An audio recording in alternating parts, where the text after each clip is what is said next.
নিয়ে চলো যে কোনো একটা গ্রামে, আর দেখাও কটা মেয়ের হাতে শাখা পলা আছে, কটা মেয়ে লাল পাড় শাড়ি পরে আছে। এটা অর্গানাইজড, এই বিক্ষোভটা অর্গানাইজ। দেখবে প্রত্যেকটা মেয়ের হাতে শাখা পলা। এই যে যারা মেয়েরা কাজ করে, বাসন মাজে, বাড়ির কাজ করে, তাদের শাখা পলা অনেকের হাতেই থাকে না, বা একটা থাকে একটা থাকে না, কিন্তু প্রত্যেকটা মেয়ে বিক্ষোভ দেখাচ্ছে হাতে শাখা পলা আর এত দূর ঘুমটা টানা।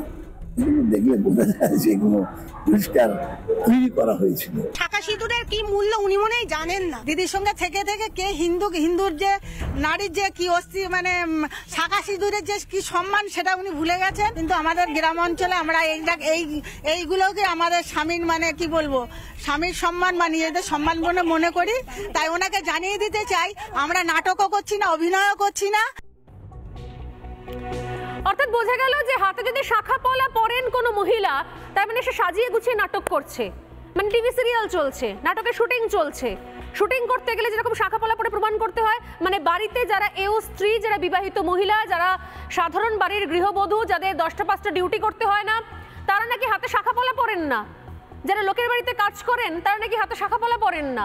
আমি জানি না যে এই তত্ত্বগুলো কোথায় পান মন্ত্রীরা। এসি ঘরে বসে দামি গাড়িতে চড়ে কোটি কোটি টাকা এভরিডে দেখে শেখ শাহজাহানদের হয়ে কথা বলতে বলতে গলা ফাটাতে ফাটাতে কোথায় রাখেন নিজের মাথা, নিজের মান সম্মান, নিজেদের ঐতিহ্য, সংস্কৃতি, পরিচয়, ধর্ম কোথায় রাখেন? শাখা পলা নাকি পরেন না। শাখা পলা পরে ঘুমটা টেনে কথা বলেছে মানে সে নাটক করছে।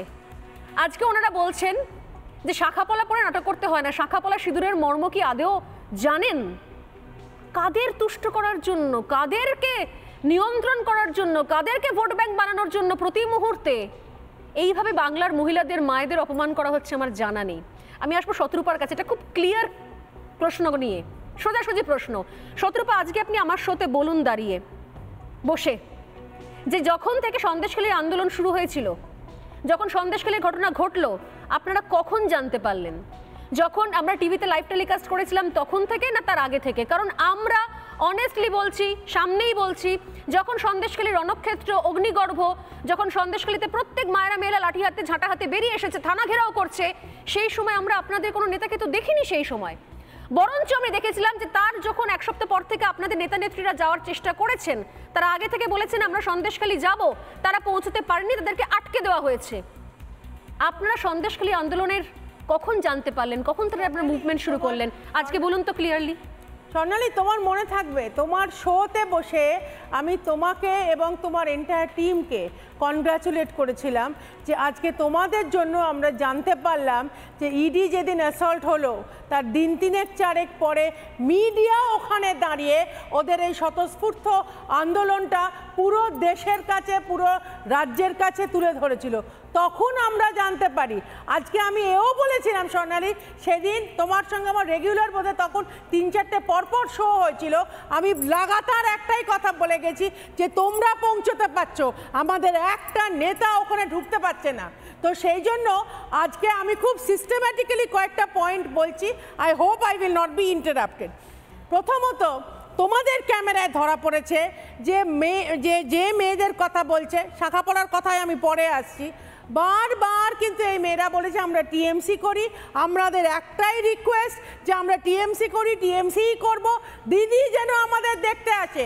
ইনফ্যাক্ট তোমার পাশে বসে তুমি এই প্রতিবেদনটা তুলতে গিয়ে তোমার চোখ ভর্তি জল, তুমি বলেছিলে স্বর্ণালী যে আমি ক্যামেরার মাধ্যমে মুখ্যমন্ত্রীকে, আমি বলিনি তুমি বলেছিলে, মুখ্যমন্ত্রীকে রিকোয়েস্ট করছি একবার আপনি যান, দেখে আসুন। মহিলাদের, সন্দেশখালীর মহিলাদের বারবার একটাই রিকোয়েস্ট ছিল যে মুখ্যমন্ত্রী যেন আসে। এরা যখন দেখলো, তৃণমূল যখন দেখলো যে সন্দেশখালীর ভূত কিছুতেই পশ্চিমবঙ্গের মাথা থেকে, ওদের মাথা থেকে নামছে না, তখন ওরা চেষ্টা করলো পরপর 2-2.5খানা ভিডিও, আমি 2.5খানা বলছি কারণ একটা ভিডিও সত্যি নয়, সেটা মানুষ এতদিনে বুঝে গেছে। ভিডিওগুলো অনেক পরে এসছে, তারপরে তারা যারা শুরু করলো, 1 সেকেন্ড আমি আপনার সময় ইন্টারাপ্ট করিনি, আমি তৃণমূল প্লিজ স্টপ দিস। আজকে যখন মুখ্যমন্ত্রী বাজেট সেশনের শেষের দিকে যখন বললো যে ইডি নাকি গিয়ে ডিস্টার্ব করছে শাহজাহানকে, তখন উনি স্ট্রেট অ্যাওয়ে বলে দিলেন ওই মহিলারা বিজেপি করে, মাথা ঢেকে আছে, তাদের মহিলা মন্ত্রীরা তাদের অসভ্য স্পোকসপারসন একজন মুখ্যমন্ত্রী নন, কন্টিনিউয়াসলি একজন শুধু নন, শতরূপা সবাই বলেছেন মাথায় ঘোমটা দিয়ে আগে তো মুখ দেখি, আগে তো রেপের ফুটেজ দেখি, তারপরে কথা বলে। এরপর যখন মাননীয় প্রধানমন্ত্রী রেখা পাত্রকে দাঁড় করালো প্রার্থী হিসেবে, তখন দেবাংশু শুরু করলো যে আরে ওর তো স্বাস্থ্যসাথী কাজ আছে, ও তো আমাদের বেনিফ্যাক্টর। আমাদের বেনিফ্যাক্টর আবার কি?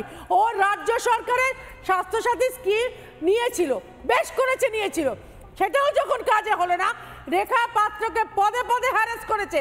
যেখানে যেখানে ক্যাম্পেইনে গেছে স্বতঃস্ফূর্তভাবে লোকজন ওকে রিসিভ করেছে। সেটা যখন দেখলো তৃণমূল করেনি, নিজেরা করেছে। লোকাল লোককে দিয়ে রেখাকে অপমান চাইছেন। কি রেখা ভাষা বলছেন? সুকন্যা কিছু বলতে চাইছেন কি আপনি? একটু হাত তুলুন, আমি আসছি আপনার কাছে। 2 সেকেন্ড একটু দাঁড়াও, আমি শেষ করে নি, ক্রোনোলজিটা একটু বোঝার চেষ্টা করো। এরপরে এলো ভিডিওগুলো, ভিডিওতে কন্টিনিউয়াস ওরা চেষ্টা করছে। আসবে অভিষেক ব্যানার্জির কমেন্টগুলো মন দিয়ে শোনো। কন্টিনিউয়াসলি উনি বলে যাচ্ছেন যে 2000 টাকার দাম দিয়ে নাকি বিজেপি ওদের সম্মান বিকিয়ে দিল। এই কথাগুলো যে নেতা বলতে পারে, তাদের মা বোনেদের বিষয় সম্মান হানি কে করছে? এখানে একজন মন্ত্রী বলছে শাখাপলা নিয়ে কথা বলছে, হাউ ডে হি। শতরূপা আমি আসছি।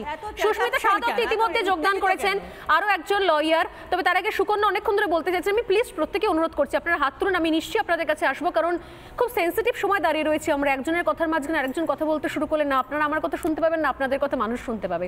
সুকন্যা আপনি কিছু বলতে চাইছিলেন সরাসরি শতরূপাকে, প্লিজ আপনি শেষ করুন। সুকন্যা সুকন্যা উনি কিছু বলতে চাইছিলেন আমাদের। উনি বললেন, শতরূপাদি বললেন যে রেখা পাত্র যেখানে যেখানে যাচ্ছে উনি প্রচন্ড বাধার সম্মুখীন হচ্ছে। না, আমি উল্টো বলেছি, বাধা পাচ্ছে তৃণমূলের কাছ থেকে।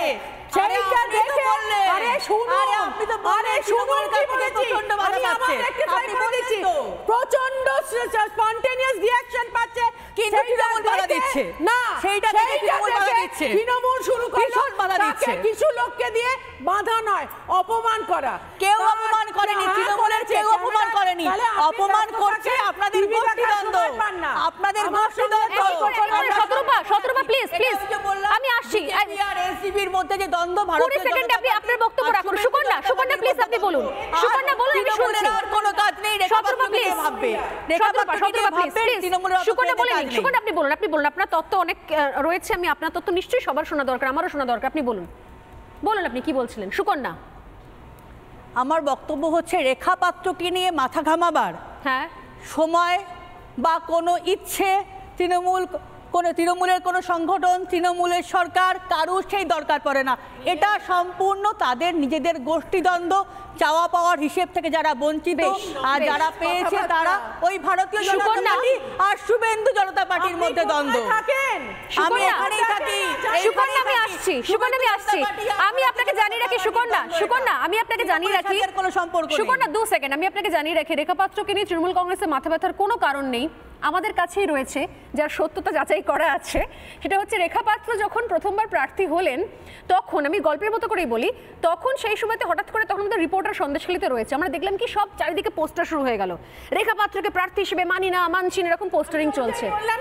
আমি আসছি পরের দিন আমাদের রিপোর্টার ঐন্দ্রিলা, সেই সিকোয়েন্সটা আমাদের কাছে আছে, ঐন্দ্রিলা যখন গেলেন তখন তারা মানে ভেঙে পড়লেন লিটারালি। তিনি বললেন যে দিদি আমরা দেখাতে চাইনি, তৃণমূল কংগ্রেস আমাদেরকে টাকা দিয়ে পোস্টার লিখে হাতে ধরিয়ে দিয়ে বলছে তোমাদের এটা করতে হবে, না করতে পারলে তোমাদের উপর ব্যবস্থা নেওয়া হবে।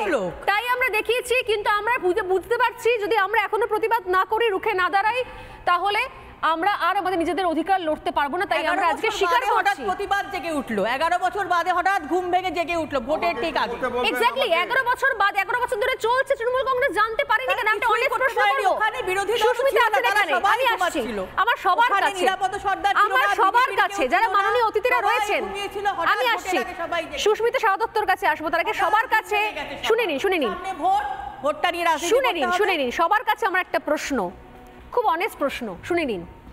সন্দেশখালীর মায়েরা মেয়েরা আমাদের বলেছিল যে 2000 টাকার লক্ষ্মীর ভান্ডার দিয়ে আমাদের 1000 টাকার লক্ষ্মীর ভান্ডার দিয়ে কি আমাদের সম্মান কিনে নিতে চাইছেন?